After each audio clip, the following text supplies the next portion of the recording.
May tanong sa akin, may overdue unpaid po ako sa OLA. It's true na pwede ako makulong kahit nag-email po ako sa kanila or napakagandang mensahe po nito. Pero bago ho natin sasagutin, imbitahan ko ho muna sana kayo na pakisuportahan po sana ang aking mga social media accounts sa YouTube, Facebook, and TikTok. Sa video po natin ngayon, alamin po natin na gaano ba katotoo na kaya tayong ipakulong itong mga bugok at abusadong online lending apps doon po sa overdue natin na hindi pa bayad. Pero bago ho yan, disclaimer po muna. Hindi po ako abogado. Ako po'y maniningil. Lahat po na sinasabi natin sa ating mga videos based on my experience at syempre po sa ating po pagsaliksik at pagtatanong sa mga kaibigan po nating abogado. At isa pa po, hindi ko po kinukusinti ang hindi pagbabayad ng utang dahil ang utang ay responsibilidad at obligasyon na dapat po nating bayaran. Ang hindi po ako pabor ay doon sa maling pamaraan ng pautang at maling pamaraan ng paniningil. Sagutin po natin yung pinadala niyo po mensahe. So sabi niyo nga, meron kayong overdue na unpaid sa OLA at gaano ba katotoo na pwede kayong makulong kahit nag-email kayo sa kanila. Okay, ito lamang po yan. Ang pinakamabilis na salita po dyan, wala po nakukulong sa utang.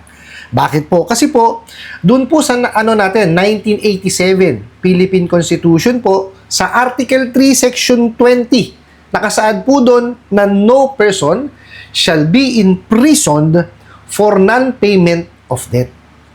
Okay? So, napakaliwanag po, wala pong nakukulong sa utang.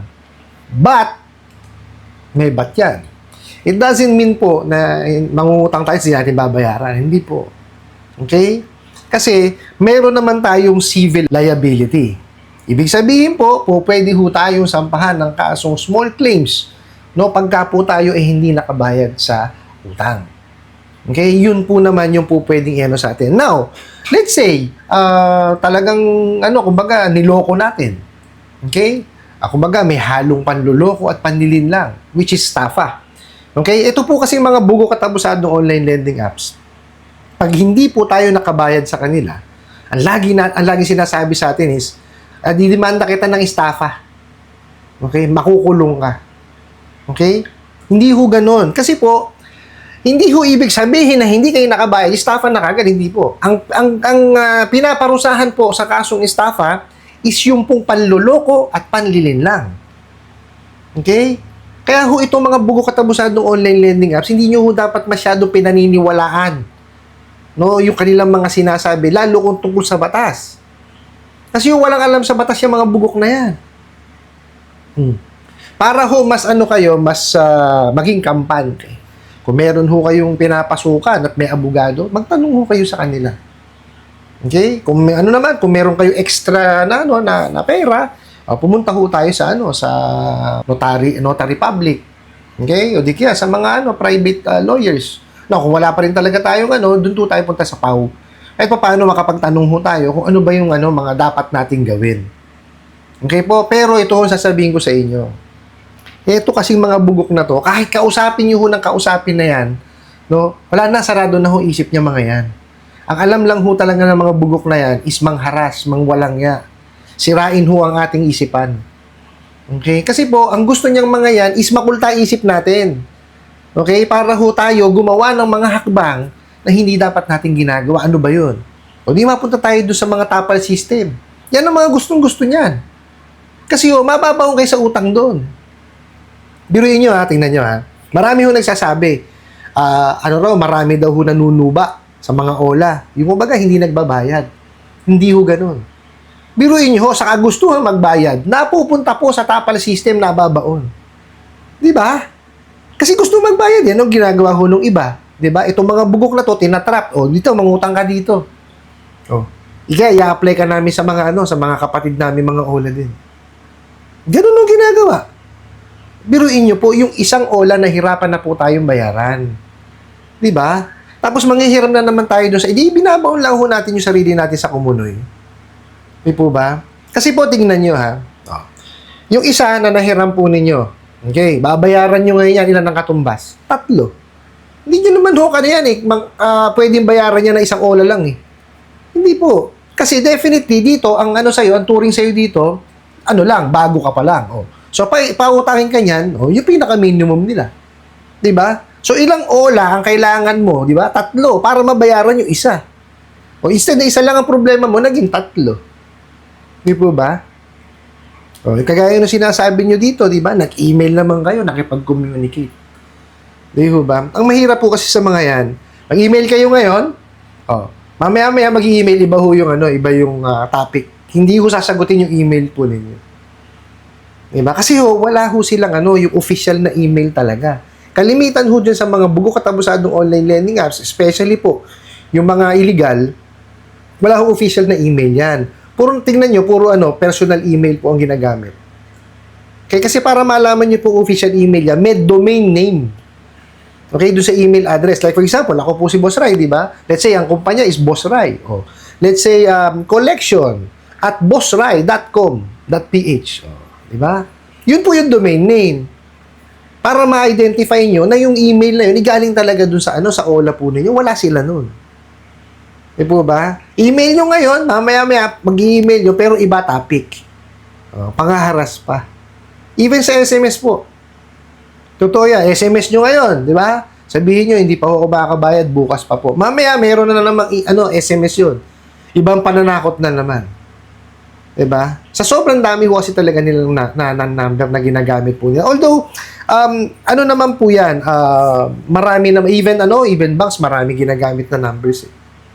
Okay? Kasi, syempre, kung 10 ho ang kolektor niyan, dapat ho yan, it's either 10 o 12 ang number na gagamitin. Kasi hindi naman po pwede magpasapasahan ng telepono yan, hindi po. Di po ba? Dapat yan, may kanya-kanyang numero na ginagamit or meron silang ginagamit na sistema. Hindi ko alam kung ano yung ginagamit ng sistema. Okay? Ngayon, dun po sa tanong nyo na, wala akong nakukulong sa utang. Pero sinasabi ko sa inyo, hindi ko ibig sabihin na sinabi sa inyo na walang nakukulong sa utang, mangungutang tayo, hindi natin babayaran. Hindi po. Okay? May civil liability po tayo. Kailangan ho natin bayaran kasi nahiram po natin yan eh. Okay, now, paano? Paano natin babayaran? Pagka po yan illegal, meaning, hindi po incorporated, wala pong certificate of authority at kung OLA yan, hindi kasama sa recorded online lending platform. O, illegal yun. Kung magkano po yung disburse, yun na lamang pong bayaran po ninyo. Now, kung yan naman po legitimate, okay? Na-meet niya yung 3 na criteria, makipag-usap po kayo sa kanila. Okay? Kayo? Baka mag-email muna kayo. Kagaya ginawa nyo, nag-email kayo, di ba? Ito po yung sa mga legitimate, ha? Kasi, ito po, ha? It doesn't mean na legitimate yan. Maayos na rin makipag-usap yan. Hindi po. May mga bugok pa rin yan. Pero, try to communicate with them pa rin. Okay? Send kayo ng email, no? Send kayo ng SMS. O, sagutin nyo, tapos kausapin nyo. Ngayon, kung pagka binabalagbag kayo, isang tabi nyo. Di ba? Kasi, ito ho, ang pinaka-importante ho kasi dito is yung ating pag-iisip. Hindi ho tayo, kumbaga, mawala sa focus. Kasi ang ginagawa po nitong mga to, inaalis tayo sa focus. Kaya marami po yung nagkakaroon ng anxiety depression eh. Diba? Kaya po ito sasabihin ko sa inyo is lagi yung tatandaan. Hindi po porket nandyan yung OLA, hihiraman natin ng hihiraman. Hindi po. Okay? Ang target po niyang mga yan is yung mga non-banks. Yung wala pong mga savings. Kasi syempre, pag wala kang savings, hindi ka naman papautangin ka agad-agad ng bangko eh. Okay? Tsaka yes, marami hong requirements ang bangko, marami hong medyo matagal, pero sureball naman kayo. 'Di ba? Hindi yung kagaya niyan. 'Di ba? Dinownload mo, nang hingi ng permission, ninakawan ka ng information, ninakawan ka ng contact list. Magsusulat ka pa lang ng ibang detalye mo, basta nakuha na yung number, papadalang ka na ng pera. Paano naging tamang pagpapautang yun? 'Di ba? Yung pinaka-importanting batas sa pagpapautang, nineglect nila, which is the Truth in Lending Act. It's very important na alam ng kanilang kliyente at fully disclose lahat ng information tungkol na sa utang.